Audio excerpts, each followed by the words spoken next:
नमस्कार, आप सभी का स्वागत है हमारे इस YouTube चैनल में। आज हम लोग बात करेंगे नेतृत्व विहीन बिहार। नेतृत्व विहीन बिहार के बारे में आज हम लोग बात करेंगे। तो क्या है ये पूरा मामला, इसके बारे में हम लोग डिटेल से इस वीडियो में जानेंगे।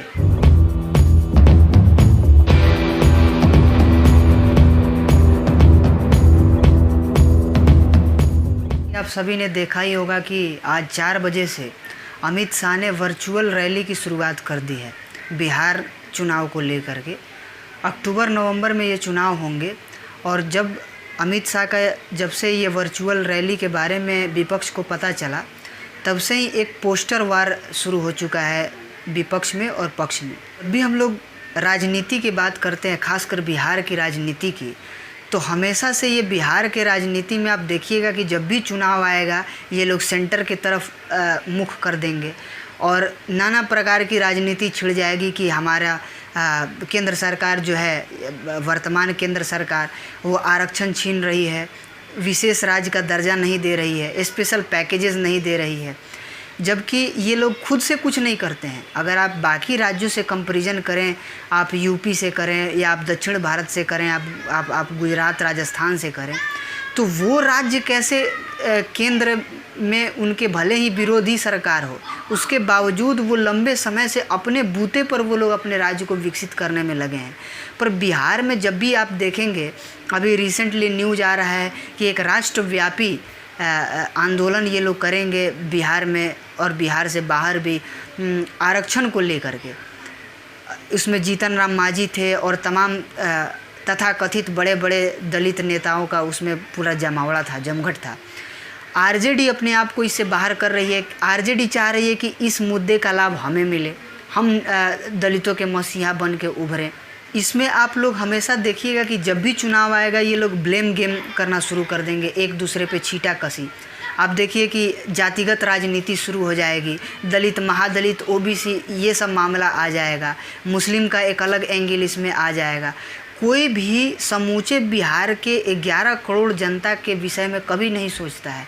आप कभी बिहार के किसी भी बड़े नेता के मुंह से नहीं सुनिएगा कि मेरे 10 करोड़ में या मेरे 11 करोड़ बिहारी हों। ये शब्द, ये महज आपको शब्द लगेगा, लेकिन ये शब्द सुनने के लिए आपके कान तरस जाएंगे, क्योंकि यहाँ तो अपना अपना कास्ट ढूंढ लेना है। 1.5% आपका कुशवाहा समाज है, उस पर एक जातिगत पार्टी बन चुकी है, मांझी का एक अलग जातिगत पार्टी बन चुकी है, पासवान का अलग जातिगत पार्टी बन चुकी है। आप देखिए जेडीयू का भी कुछ वही मामला है। आरजेडी तो निहायत जातिवादी पार्टी है। वीआईपी एक वो सन ऑफ मल्लाह का है, वो भी एक जाति के बेस पे ही पार्टी बना है। बिहार में कोई ऐसी पार्टी नहीं है जो कास्ट के इतर होकर डेवलपमेंट के नाम पे बने या समूचे बिहार को समेट के लेके चलने का मादा रखे। यहाँ तक कि यहाँ अगर आप देखेंगे कि नीतीश कुमार को देखिए, तो कोई भी विपक्षी पार्टी नीतीश कुमार पर खुल के हमला नहीं करती है, क्योंकि उनको भी लगता है कि नीतीश कुमार हो सकता है पलटी मार के आज नहीं तो कल हमारे पार्टी में फिर से वापस आ जाएं।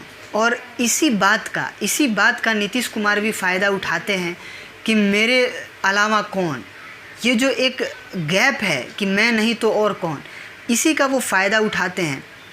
आप देखिए कि इनका अप्रोच रहता है कि बैलेंस करके चलें। भाजपा में और विपक्षी पार्टियों में बहुत ज़्यादा ये भी खुल के बयान नहीं देते हैं और विपक्ष के लोग भी इन पे उतना हमलावर नहीं होते हैं, एक्सेप्ट जब तक चुनाव ना आए। अब देखिए कि इसमें सुशील मोदी को देखिए तो इनको एक तरह से नीतीश का पिछलग्गू मान के चलिए। भाजपा का तो इन्होंने बेड़ा गर्क कर दिया है बिहार में। बिल्कुल भी जो है बिहार का जो विस्तार होना चाहिए बिहार बीजेपी का, वो बिहार बीजेपी का विस्तार नहीं हो पा रहा है। नीतीश कुमार और आपका ये सुशील मोदी के जोड़ी का ये जो दबाव है उसमें बिल्कुल नहीं हो पा रहा है। अगर साइड से कोई बीजेपी का नेता कोई बयान देता भी है, नीतीश के ऊपर कोई कटाक्ष करता है, तो आप देखिए कि सबसे पहले उसके विरोध में उठ खड़े होंगे आपके सुशील मोदी। तो सुशील मोदी अपनी अलग एक महत्वाकांक्षा पाले बैठे हैं। उनको क्या है, सत्ता मिल रहा है, नीतीश कुमार के साथ सत्ता सुख भोग रहे हैं। भले डेवलपमेंट हो ना हो, बिहार में बीजेपी गर्त में चली जाए उससे इनको कोई मतलब नहीं है। ये लोग एक इन लोगों का अपना जमघट बना हुआ है। बिहार के राजनीति में नीतीश कुमार के योगदान को देखा जाए तो जंगल राज के बाद जब 2005 में नीतीश कुमार आए तो इन्होंने डेफिनेटली कुछ बहुत अच्छे कदम उठाए थे, जिससे बिहार में कम से कम लॉ एंड ऑर्डर की सिचुएशन अच्छी होने लगी थी, कम से कम सड़कें बनने लगी थी और कुछ डेवलपमेंट के जो बुनियादी सुविधाओं के जो चीज़ें हैं वो धीरे धीरे पटरी पर आने लगी थी। पर जैसे जैसे इनका सत्ता सुख लंबा होता चला गया, नीतीश कुमार के राजनीति में एक प्रकार से जड़ता आ चुका है। कोई डेवलपमेंट का काम नहीं हो रहा है। आप देखिए कि तमाम तरह के ये बयान देंगे, तमाम तरह के कहेंगे कि हम शराब बंद कर रहे हैं, सोशल इश्यूज़ को उठा रहे हैं, लेकिन आप देखिए कि 15 साल से भी तकरीबन 15 साल हो चुका है इनको सत्ता में रहते हुए। इन्होंने कितने उद्योग खुलवाए, कितने स्कूलों का, कॉलेजों का इन्होंने कायाकल्प किया। अगर बिहार के लेवल पे देखें तो डेवलपमेंट एकदम शून्य है। आप प्रोफेसर हैं या आप प्राइवेट टीचर हैं या आप छोटे व्यवसायी हैं, आप स्टूडेंट हैं, आप स्वयं सोच के देखिए कि बिहार में जो लोग रह रहे हैं उसके जीवन स्तर को ठीक करने के लिए, बिहारियों के आर्थिक स्थिति को ठीक करने के लिए बिहार सरकार कोई कदम उठा रही है क्या? कोई कदम नहीं उठा रही है। आपको केंद्र से मदद मिल जाएगा, केंद्र की योजनाओं का लाभ मिल जाएगा, लेकिन बिहार सरकार के अपने जो योजना है उसका कहीं से कतई कोई फ़ायदा होता हुआ नहीं दिख रहा है। दक्षिण भारत में आप देखिए कि वो सब अपने बूते पे आगे बढ़े हैं, पर बिहार में ऐसा नहीं है। आप देखिए यूपी का एग्जाम्पल लीजिए। यूपी किस तरह से चाइना से 100 कंपनियों को अपने बूते, वो डायरेक्ट बातचीत हो रहा है यूपी गवर्नमेंट का चाइनीज कंपनियां जो वहाँ से बाहर आना चाह रही हैं उसके लिए। लेकिन बिहार में देखिए कि बिहार को भी उतना ही बड़ा अपॉर्चुनिटी है जितना बड़ा अपॉर्चुनिटी अभी यूपी के पास है, लेकिन बिहार कहीं से भी यूपी के साथ compete करता हुआ नज़र नहीं आ रहा है। बिहार में तो डेवलपमेंट की कहीं कोई बात ही नहीं है। हर आदमी, हर नेता जातिगत पॉलिटिक्स, कास्ट पॉलिटिक्स, कास्ट की आपस में जो है गठजोड़ बैठा लेना है, गणित बैठा लेना है और उसके बाद सत्ता सुख भोगना है। यहाँ के जनता को भी कास्ट से ऊपर उठ के अब सोचना होगा। आपको एक ऐसा नेता चुनना ही होगा, आपको एक ऐसा विकल्प चुनना ही होगा जो कम से कम आपके बातों को, आपके इश्यूज़ को सामने रखे, आपके डेवलपमेंट के लिए काम करे। लोगों के लिए कितना शर्म का बात है कि जिस धरती पे चाणक्य जैसा महान राजनीतिज्ञ पैदा हुआ हो, जो सम्राट अशोक और चंद्रगुप्त मौर्य जैसे शासकों से भरा पड़ा हो, जेपी जैसे यहाँ पे नेता पैदा हुए हो, जिसने भारत का प्रथम राष्ट्रपति इस देश को दिया हो, वो बिहार आज पूरी तरह से नेतृत्व विहीन दिखाई दे रहा है। भाजपा हो या जेडीयू हो, किसी में भी आप देखिए कि कोई एक बढ़िया नेता नहीं है जो बिहार के भविष्य को आगे लेके जा सके। आप देखिए कि आरजेडी में एक तरह से तेजस्वी के नेतृत्व पे ही बाकी नेताओं को संदेह है, उन्हीं के सीनियर नेताओं को संदेह है, वो उनमें भी कोई विश्वास नहीं दिखा पा रहे हैं। और लालू एंड कंपनी से तो पूरी बिहार दहशत में रहता है, तो उनके तरफ तो जनता का रुझान है नहीं। बच गए नीतीश कुमार और बीजेपी। इसमें भी नीतीश कुमार एक तरह से बोझ हैं, लोगों को भी पता है कि भाई कोई विकल्प है नहीं, उसका ये मजबूरी का फ़ायदा उठा रहे हैं। बीजेपी को चाहिए कि बीजेपी एक बार अपने ऊपर विश्वास करके देखे। देखिए 2007 में यूपी में 53 सीटें आई थी बीजेपी को, 2012 में 47 सीटें, 4 सीटें और घट गई। लेकिन 2017 में आप देखिए कि योगी जी मुख्यमंत्री बनते हैं और 312 सीटें आती हैं यूपी में भी, जबकि वहाँ पे भी जातिगत राजनीति खूब होती है।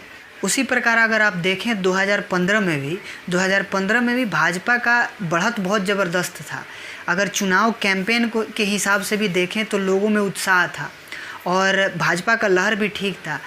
लेकिन अनफॉर्चुनेटली ठीक है कि वो जीत नहीं पाया, लेकिन एक तरह से देखें तो उसने जोर खूब लगाया और एक एक्सपेरिमेंट कम से कम उसने किया। अगर 5 साल वो लोग विपक्ष में रहते तो डेफिनेटली आज के हिसाब से देखा जाए तो जब अगर आज चुनाव होता तो उनके पास एक बेहतर विकल्प होता कि हाँ भाई हम 5 साल विपक्ष में बैठे, नीतीश कुमार और लालू एंड कंपनी को मौका मिला, वो कुछ कर नहीं पाए, अब हमारी बारी है, जनता को भी एक विकल्प मिलता। पर इन लोगों ने भी कोई विकल्प देने की कोशिश नहीं की। आप देखें कि अब ये जनता की रिस्पॉन्सिबिलिटी है कि कैसे हम लोग बाध्य करें कि हमारे लिए एक बेहतर विकल्प निकल के आए सामने। बिहार भाजपा के संगठन को भी बड़े स्तर पे अपने नेताओं को बदलने की आवश्यकता है और जाति से ऊपर उठ के जो कुछ लोग जातिगत एक तरह से जो पटना में जमघट हो चुका है भाजपा के भी कार्यालय में, तो वहाँ से निकल के सभी समुदायों में, सभी जातियों में एक समन्वय बैठा के और आप पूरे 10 करोड़ 11 करोड़ जनता का पॉलिटिक्स करें, ना कि केवल जातिगत पॉलिटिक्स। ये भाजपा के लिए नहीं, सभी पार्टियों के लिए ज़रूरी है। इस प्रकार हम लोगों ने देखा कि किस प्रकार बिहार गहन राजनीतिक नेतृत्व विहीनता के दौर से गुजर रहा है। आगे भी हमारी नज़र बिहार के पॉलिटिक्स पे बनी रहेगी। आप लोग भी सोशल मीडिया के माध्यम से एक प्रेशर क्रिएट करें ताकि हमें कोई अच्छा विकल्प मिले और ये जो 3 पार्टियों के बीच में जो घूम रहा है मामला, हमें कोई एक बेहतर विकल्प मिले, या कम से कम हम लोग एक ऐसा प्रेशर क्रिएट करें कि भाजपा एक बेहतर विकल्प के साथ सामने हम लोगों के आए। तो इस वीडियो में इतना ही। वीडियो को ज़्यादा से ज़्यादा आप लाइक करें, शेयर करें और चैनल को सब्सक्राइब करें ताकि हमारा हर नोटिफिकेशन आप तक सबसे पहले पहुंचे। बहुत बहुत धन्यवाद।